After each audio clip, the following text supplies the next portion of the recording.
Il y a 5000 ans, l'Égypte se situait au sud d'une zone agricole appelée le Croissant fertile. Au nord-est se trouvait la Mésopotamie, l'Irak d'aujourd'hui.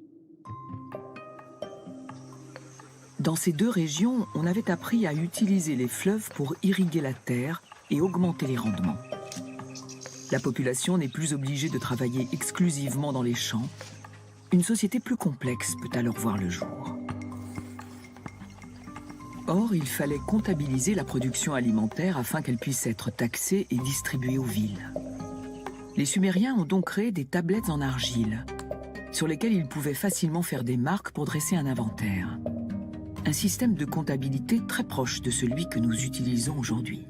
C'est ce qu'on appelle une tablette pictographique. C'est très mince. L'espace est divisé en colonnes avec des informations qui vont de pair. Ces cercles et demi-cercles sont des chiffres.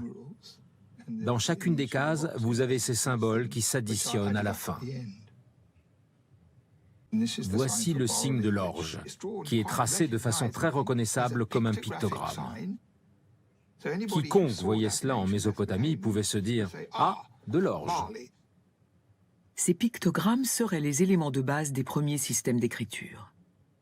Des milliers de tablettes similaires suggèrent que la bascule de la culture de l'oral à celle de l'écrit s'est opérée pour une raison très prosaïque, le besoin de tenir des comptes.